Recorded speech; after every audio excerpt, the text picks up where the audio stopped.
Bem-vindos à nossa aula de número 4 do nosso curso de métodos rápidos, a utilização do NIR na indústria. Tá? Hoje a gente vai falar sobre um pouco sobre os prós, os contras, os comparativos e as possibilidades de utilização já bem documentadas dessa tecnologia na indústria. Tá? Vamos começar? Vamos lá então. Bom, o primeiro comparativo que a gente tem que fazer aqui, que é muito claro para todo mundo, é a diferença entre um método primário e um método rápido, né? No caso aqui, um método via NIR. Tá?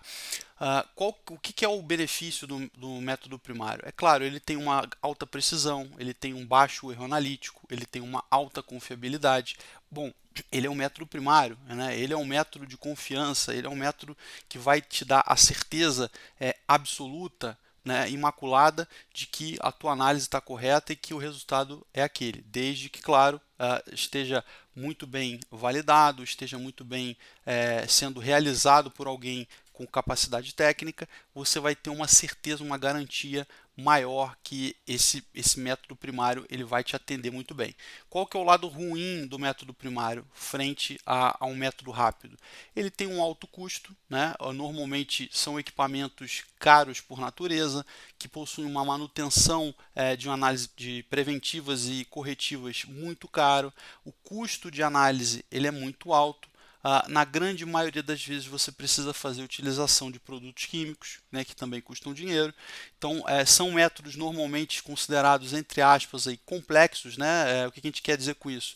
O fato de não ser um método trivial necessita de que você tenha um profissional completamente especializado para essa função. Né? Você não consegue colocar um auxiliar ou uma pessoa que não tenha um background analítico, não tenha uma experiência de laboratório ou que não tenha tido realmente alguma experiência anterior com essa técnica para poder fazer esse tipo de análise. Então isso necessariamente torna o método como um todo ele mais caro, porque você tem os custos de equipamento, de manutenção, custo de análise e o custo do profissional que está atrás da máquina para poder fazer tudo acontecer.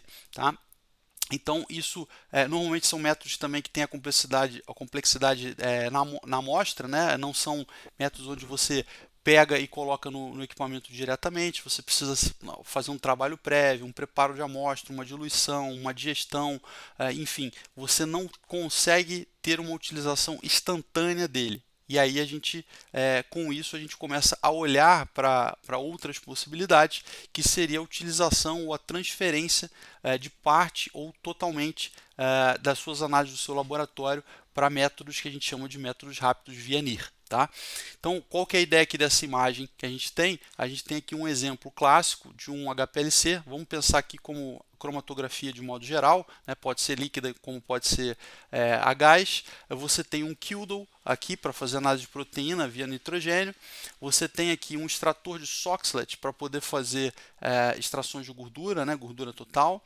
E você tem o Carl Fisher aqui para fazer análises de umidade, né? De conteúdo de água. Então você conseguiria, aqui um exemplo, claro que na cromatografia isso abre para uma infinidade de análises possíveis, tá? Mas a gente conseguiria, num exemplo aqui, colocar todos esses equipamentos dentro de um NIR, fazendo em 45 segundos a mesmíssima análise. Então é incrível o potencial. Eu sempre fico muito animado de falar porque eu vi isso na prática e eu tenho não é só a certeza, mas eu tenho a experiência de ver isso acontecer e é muito legal você ver a velocidade que ganha, a otimização de tempo e de recurso. Tá? Então isso aqui é um exemplo clássico que você conseguiria transferir tudo para dentro deste equipamento. Tá?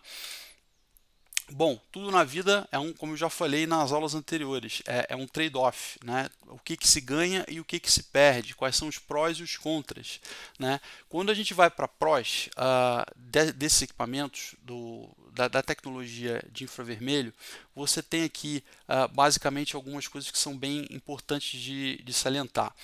Você tem uma análise que não é destrutiva, né? Ou seja, se você por acaso trabalha com algo que é muito caro, ou muito escasso, ou muito difícil de ser conseguido, e você não conseguiria ter uma amostragem muito grande, você tem com este recurso, depois, claro, de todo o trabalho feito por trás da implementação, dos specs, tudo aquilo que a gente já conversou nas aulas anteriores, você tem a possibilidade de utilizar esse produto de novo. Você pega, faz análise e devolve para o saquinho. né? Você não precisa perder esse produto, você não precisa destruí-lo para poder fazer a análise, que é o que acontece em 99,9% dos métodos primários, certo? Que é muito comum, né? Não tem nada de errado nisso, mas aqui é uma possibilidade que se abre, tá? O segundo ponto muito positivo que eu acho que todas as empresas estão muito preocupadas, ainda mais nesse momento que a gente vive hoje, é a questão de produtos químicos, né? É um equipamento considerado verde porque é uma leitura de luz, praticamente, onde vai ser interpretado matematicamente. Com um bom trabalho feito, você tem resultados muito similares com o do método primário, onde você não utiliza nenhum tipo de produto químico, desde do preparo até o resultado final. Então, com isso, você tem uma redução de custo, obviamente, né?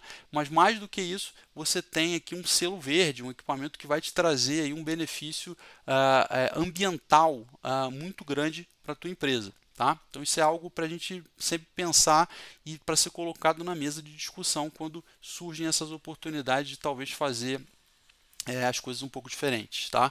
Então você tem a simplicidade na execução, né, sem preparo na amostra, e profissional não especializado. Eu queria botar uma ressalva aqui no preparo da amostra. Tá? 99% das vezes, de fato, você não tem um preparo da amostra. Tá?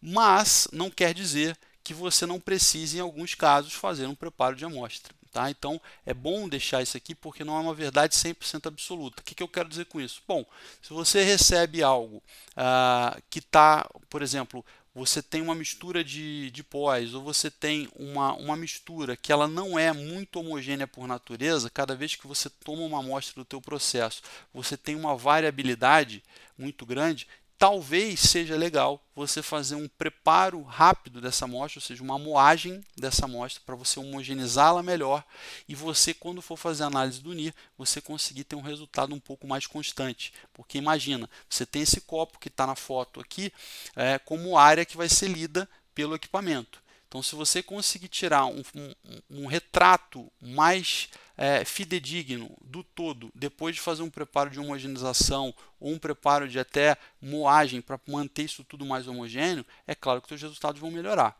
Né? Isso até no método primário, tá? Mas isso às vezes ajuda. Eu já precisei particularmente fazer um preparo, né, de um preparo inicial da amostra antes de colocar no equipamento para que eu possa ter uma maior tranquilidade no resultado. Não quer dizer que você necessariamente precise, mas às vezes você consegue ter uma melhora no resultado analítico.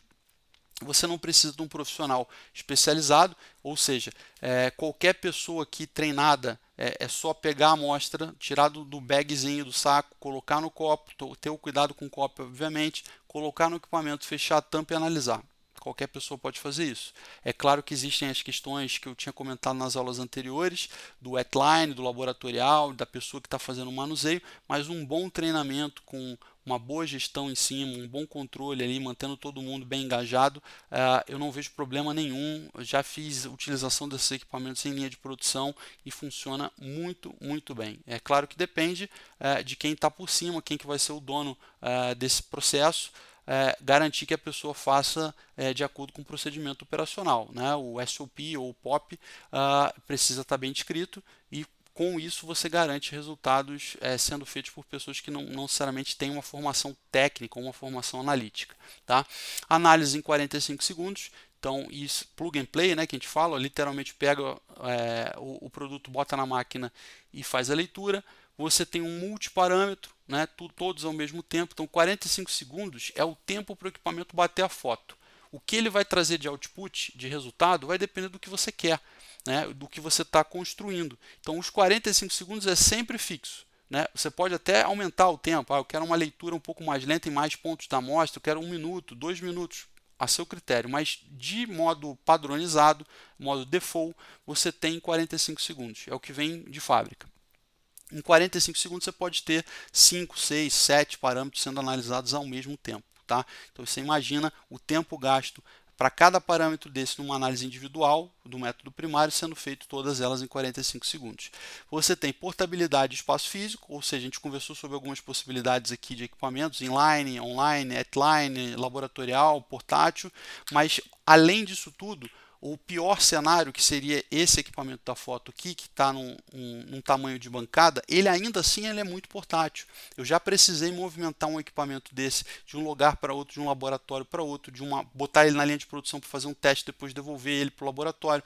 Tranquilo, é um equipamento que não te dá trabalho, é um equipamento leve, portátil, mesmo sendo de bancada, né? Ele não é o portátil de mão, mas é um equipamento tranquilo demais de você conseguir movimentar. Só vai precisar levar, claro, o computador que está atrelado a ele ou reinstalar o software e subir todas as curvas de novo, tá? Então você tem, ele é validável, a gente vai falar disso mais para frente, mas sim, ele é possível fazer validações dessas curvas geradas, dos resultados gerados. Você tem a redução de custo que a gente já comentou, você faz análises qualitativas e quantitativas, conforme a gente falou no exemplo anterior, então na aula anterior, então você conseguiria fazer um 2 em 1, um 3 em 1 tranquilamente. Você tem análises químicas e físicas sendo possíveis, isso é muito legal, acho que até agora eu não comentei nada sobre isso, mas vale ressaltar, por exemplo, se você tem vamos imaginar açúcar, tá? Você tem açúcar do açúcar cristal até o açúcar de confeiteiro, aquele açúcar bem fininho. Conforme você anda com a granulometria do açúcar, ou imagina qualquer outra coisa, em diferentes tamanhos, você vai ter leituras de espectro diferentes. Por quê? Porque ele vai refletir a luz diferente, porque ele vai absorver mais ou menos luz, e ele vai ter uma resposta diferente. Então, através de uma metodologia que não tem nada a ver com o tamanho de partícula, você conseguiria de forma indireta conseguir fazer uma análise de tamanho de partícula, ou pelo menos identificar se ele está na faixa de tamanho de partícula que você gostaria de receber o teu material. Então você substituiria, depois de muitas validações, obviamente, e muito teste para garantir que isso está sendo feito da forma correta, substituir uma análise de peneira. Tá? Que é uma análise que assim, não dá muito trabalho, eu sei, mas é uma análise que demora 15 minutos, 20 minutos, tem todo o preparo, pesagem, para saber se está na peneira 1, na 2, na 3, talvez você consiga substituir isso tudo fazendo dessa forma, ou até se você faz por difratometria de raio-x, ou se você faz por equipamentos faz o cálculo, a medição de tamanho de partícula por dispersão por gaussiana, como o Malvern, ou como outros equipamentos que fazem por difração a laser, você poderia tranquilamente colocar o D10, o D50, o D90, inserir dentro do espectro e você construir uma base de dados para você te dar, para poder conseguir ter um resultado, um output de variação de tamanho de partícula ou de estrutura dentro do que você entende, ou pelo método de peneira ou pelo método de difração a laser, como alguns equipamentos que fazem, que dão aquela gaussiana bonita e te mostram a dispersão do teu material dentro de uma faixa. Tá? Quais que são os contras desses equipamentos? Claro que nem tudo são flores, né? Tempo de construção, ou seja, da database, né? E a necessidade de um método primário, como a gente já conversou lá atrás. Esse não é um equipamento que você vai receber ele, você vai comprar ele e ele é plug and play. Eu peguei o equipamento, liguei, agora eu vou botar minha amostra para fazer a leitura. Acho que até aqui a gente já conseguiu entender qual que é a lógica por trás. Então, ele necessita de uma construção de database, de database, que isso leva tempo. E aí o tempo, quanto tempo, Nicolas? Eu prefiro, em vez de falar em tempo, eu prefiro falar em número de amostras. Então, porque vai depender da tua realidade. Se você faz 30, 40 análises por dia, você em uma semana talvez você já tenha variabilidade suficiente para poder botar o equipamento para começar a fazer teste real. Agora, se você faz poucas análises, você vai depender de um N maior, então você vai precisar analisar por mais tempo. E se você terceiriza, por exemplo, hoje num laboratório, você vai ter o custo de terceirização e trazer esses resultados para dentro do equipamento até que você tenha confiabilidade, faça um cross-check com um laboratório externo e você possa passar a utilizar ele sozinho. Tá? Outro ponto que eu já tinha comentado logo no início dos métodos rápidos e eu volto a enfatizar um pouco aqui, é a questão da incerteza analítica. Né? Normalmente normalmente não, vamos colocar aí, sempre a incerteza analítica destes equipamentos de método rápido, eles tendem a ser superiores ao método primário. Né? Não tem como o aprendiz ser melhor do que o mestre. Entendo que o mestre é o método primário, é um método de confiança, é um método com menor erro. Então não faria sentido um método secundário que está sendo abastecido com os dados do método primário possuir um erro inferior a ele. Concordam? Então assim, seria impossível isso acontecer. E se porventura isso passar a acontecer, você pode ter certeza que você está tendo algum tipo de problema. Né? Ou você está com amostras que são muito similares, você está com pouca variabilidade e por isso ele está teoricamente errando menos. Então isso tudo também é avaliado no momento do desenvolvimento dessas curvas. Tá? Outro contra, né, é a limitação da capacidade do NIR. Então, assim, lá atrás, na primeira aula e na segunda aula, que a gente falou um pouco do que está por trás, de como funciona, a interação com a luz e tudo mais. Então, assim, eu estou limitado ao que o NIR consegue fazer de leitura. Né? O que eu quero dizer com isso? Tem como dar um exemplo? Claro que eu tenho. Análise de metais, análise de minerais, análise de sais. Sais ainda dá de forma indireta, mas para facilitar o exemplo aqui, você não consegue fazer. Por quê? Porque a ligação não é uma ligação orgânica. Né? Você não tem a ligação necessária que responde ao NIR. Então, se você não tem isso, obviamente, você não vai conseguir ter uma resposta para poder te atender.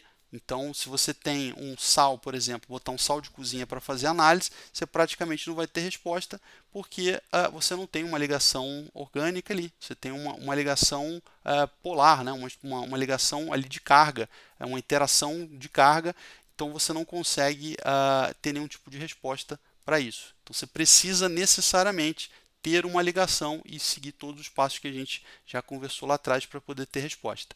Outro ponto, dois pontos são aqui sensíveis que vale a pena colocar, são as checagens frequentes para ajuste de curva. Então, assim, imagine que você colocou o equipamento para funcionar, você fez o seu trabalho inicial de construção de uma database bacana, robusta, com bastante variabilidade. Quanto mais variabilidade, melhor. Você quer variabilidade para que a tua curva consiga entender e ficar inteligente o suficiente para avaliar em baixa, em média e em alta. Né? Conseguir ver as diferenças dos espectros e conseguir caracterizar dentro daquele grupo amostras embaixo, no meio e em cima.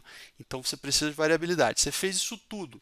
Aí você passou a colocar o equipamento para funcionar. Você precisa, né, é necessário, é obrigatório que você faça checagens frequentes de ajuste de curva. Frequente quanto, Nicolas? Vai depender do quanto você analisa, do teu volume amostral. Sabe? Não tem uma receita de bolo.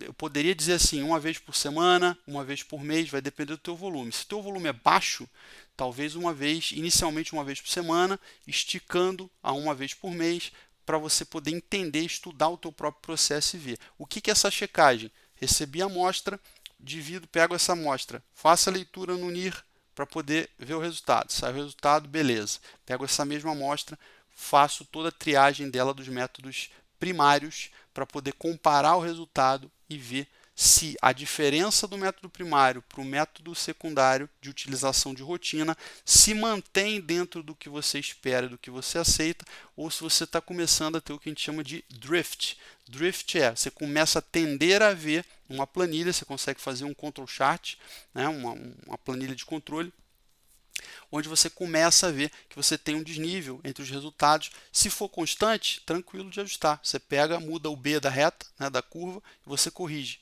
Se for inconstante, você talvez precise colocar um pouco mais de amostra dentro dessa curva para que ela fique mais robusta e consiga corrigir e minimizar o erro dela. Então é muito importante ter esse ajuste, ter essa checagem com uma determinada frequência para garantir o teu resultado. No final, você quer garantir o teu resultado positivo. Né? Senão seria muito fácil. Tá? E você está sensível à base de dados. Então o que eu quero dizer com isso? Tem muita gente que trabalha em R&D que fala, puta, eu posso usar esse equipamento? Pode, tá? O propósito dele inicial talvez não seria muito para pesquisa e desenvolvimento. Por que eu digo isso? Imagina que você fez uma construção de base de dados de 6 meses coletando. Aí o pessoal de R&D foi lá e mudou a formulação. Refez a formulação toda. Você concorda comigo que o espectro vai ser diferente? Você já não vai ter mais exatamente a mesma amostra. Então o que você precisa fazer? Pegar um novo set de amostras dessa nova formulação, inserir dentro da curva analítica, recalcular ela e ajustá-la para poder fazer utilização e liberação em linha. Tá? Então, essa é a sensibilidade. Se você tem muita rotina e pouca variabilidade de formulação de produtos que são estruturados ou misturados, aí é tranquilo. Agora, se você tem muitas formulações, reformulações, o tempo todo mudando fórmula, mudando, ajustando, tira isso aqui, bota esse ingrediente, aí provavelmente você vai ter que fazer as leituras, checar com o método primário para você ver se você precisa inserir essa variabilidade dentro da tua curva ou se o que você já tem ela já foi inteligente o suficiente para poder ainda assim prever com precisão. Tá? Então isso é um pouco do que a gente tem entre prós e contras. Esse próximo slide agora, eu queria apresentar para vocês, ele é um de dois, a gente tem o 2 de 2 em seguida, que são parâmetros já comprovadamente realizados via NIR. Tá? Então, para você que está ansioso, querendo saber, putz, será que o que eu tenho em mente dá? Será que o que minha empresa faz eu consigo? Eu vou dar aqui muitos exemplos. Tá? Eu não vou saber te dizer se para você vai funcionar, né? Mas você já tem toda a base até aqui de aulas dadas para entender se é possível ou não. Não é porque não está aqui que não é possível, tá? Entenda que a gente consegue desenvolver muita coisa que às vezes nem o próprio fabricante sabia que funciona. E às vezes você chama ele para compartilhar, o cara fala, nossa, primeira vez, posso publicar isso aí porque isso aqui para mim é muito legal. Então existe essa troca também, tá? Então vamos lá. Primeira parte, a gente tem aqui, para quem trabalha com isso ou conhece alguém que trabalha, a parte de snacks e chocolates, ou seja, biscoitos, bolachas, como queiram chamar. Você consegue fazer tranquilamente análise de umidade, de gordura total, tamanho de partícula de açúcar, que foi o exemplo que eu dei propositalmente. Chocolate, você consegue também gordura total, gordura de leite, lactose, sacarose, todas as diferentes formas de açúcar que você tem, você conseguiria fazer também em chocolate. Tá? Em vinhos, tá? Para quem trabalha com a parte de vinhos, você consegue fazer teor de etanol, de açúcares, ácidos orgânicos, pH, por incrível que pareça, cor, aí vem a ressalva, se você tiver um equipamento que esteja na linha do visível. Lembra das aulas que a gente falou lá atrás, tá? Entre 400 e 700 a 780 é a parte do visível. Então aqui vai depender se o equipamento que você está utilizando, a marca que você está utilizando, ela atende esta faixa também. Então aqui aí seria possível fazer uma análise de cor para liberação tanto quantitativa quanto qualitativa. Quantitativa, para quem não sabe, usando o sistema do ABC lá, que é um sistema internacional de cores, onde você consegue identificar de forma triangular onde essa cor está mais ou menos sendo colocada, e você conseguiria então utilizá-lo. E o SO2 livre, total e livre, na verdade, os dois que são medidos no pessoal que trabalha com vinho, por conta da ligação enxofre-oxigênio, que é uma ligação que aparece bastante também como resposta à tecnologia do NIR. Tá? Segunda parte aqui também, que eu acho que aqui é o core, tá? Aqui é o que mais a gente vê a utilização desse equipamento, de fato é a parte de leites e queijos. Então a gente vê aí sólidos totais, proteínas, gordura total, lactose, adulteração de leite. Isso aqui é muito legal. Você às vezes tem um leite que o cara mistura uma outra gordura para poder acertar o teor de gordura que você vai receber. Proteína que o cara às vezes coloca, por exemplo, urina de vaca para poder atender o percentual de proteína e você fazer a análise e passar. E são coisas que às vezes chega a ser controverso, mas às vezes o NIR pega, mas o método primário não. Porque o método primário, por exemplo, nesse caso da proteína, ele vai medir nitrogênio e faz a conversão de nitrogênio para proteína. Então, se o cara coloca uma fonte de nitrogênio dentro do leite, que no caso a urina, ele vai, de certa forma, o método primário vai pegar e vai calcular como proteína. Só que o NIR vai ver que o espectro é diferente. O NIR vai ver que o espectro da urina com urina não é a mesma coisa de um espectro sem urina. Então você conseguiria pegar pelo método secundário. Entendeu? Então, esse é um ponto interessante para a gente poder avaliar. E a adulteração de leite é algo muito comum no Brasil, pouco, tá? Mas em alguns países, principalmente América Central, é muito conhecido esse tipo de abordagem de adulteração de leite lá. Então, isso acaba sendo utilizado bastante para poder eliminar esse problema. Para as carnes, de forma geral, aí abre-se uma infinidade de possibilidades. Né? Aqui o time da Foz é muito forte, que a marca foi onde eles fizeram o nome deles, em grãos e carnes. Então você tem análise de proteína, gordura total, saturada, umidade, colágeno, carboidrato, energia em quilocaloria, cinzas, sódio, sal, eu botei aqui como indireto, já vou explicar, atividade de água, cor, se for de novo aquela questão do NIRVIS, fibras, aqui só voltando sódio, sal, indireto, porque indireto, às vezes você consegue fazer de medida indireta. Então, assim, você tem, eu quero sódio, por exemplo, né? O sódio tá ligado ao sal, mas eu quero sódio. Qual é a estrutura, quais são as fontes de sódio que você tem no teu produto? Eu tenho substância A, B e C, tem sódio nela. Você faz um cálculo, vê o quanto que o sódio representa nela, o NIR vai ler essa estrutura e quando ele lê essa estrutura, ele faz a conversão calculada para a questão do sódio. Tá? Ele não analisaria o sódio em si, ele analisaria a estrutura molecular que está ligada ao sódio e aí por uma questão estequiométrica ele conseguiria te dar um resultado em miligramas ou em percentual da maneira que você quiser, por conversão indireta. Tá? A mesma coisa para o sal de forma geral. Às vezes você faz a leitura pelo cloro, vê as fontes de cloro, e você faz a conversão para poder chegar no NaCl, que seria. Tá? Como mais um exemplo aqui da nossa primeira página, a área de óleos e gorduras, né? Empresas da área de óleos e gorduras, existe uma infinidade aí, a AK, Cargill, enfim, uma série de empresas que trabalham com óleos e gorduras, que você tem possibilidades aí de fazer Free Fatty Acids, ácidos graxos livres, que normalmente é feito por CG, né, por cromatografia gasosa, que dá trabalho, que é custoso, enfim, que não é uma análise muito rápida e fácil de fazer. Você tem valor de iodo, valor de peróxido, umidade, cor e DOB, que é uma análise muito feita na área de óleos e gorduras para branqueamento, né, para ver o teor de branqueamento desse óleo. E na cerveja, o sistema de cervejaria, hoje você já tem equipamentos específicos para cerveja, utilizando o NIR, onde você vai fazer a medição do teor alcoólico, densidade, pH e o extrato total, que são parâmetros normalmente críticos avaliados pela essa indústria. Tá? Como segundo ponto aqui, e último da nossa aula de hoje, a gente tem alguns parâmetros de áreas agora um pouco mais distintas. Né? Aqui eu dividi entre cosmético e químico. Dentro do cosmético a gente tem aí sanitizantes de mão, por exemplo, você consegue fazer análise de etanol, glicerol, peróxido de hidrogênio, conteúdo de água. Shampoo, você consegue fazer a identificação de todos esses compostos que normalmente precisam ser avaliados e controlados, porque às vezes gera algum tipo de efeito colateral, ou coceira na cabeça, ou alergias, enfim, que você precisa de alguma forma fazer um controle. Né? Carbopol, que para quem não sabe é um agente espessante.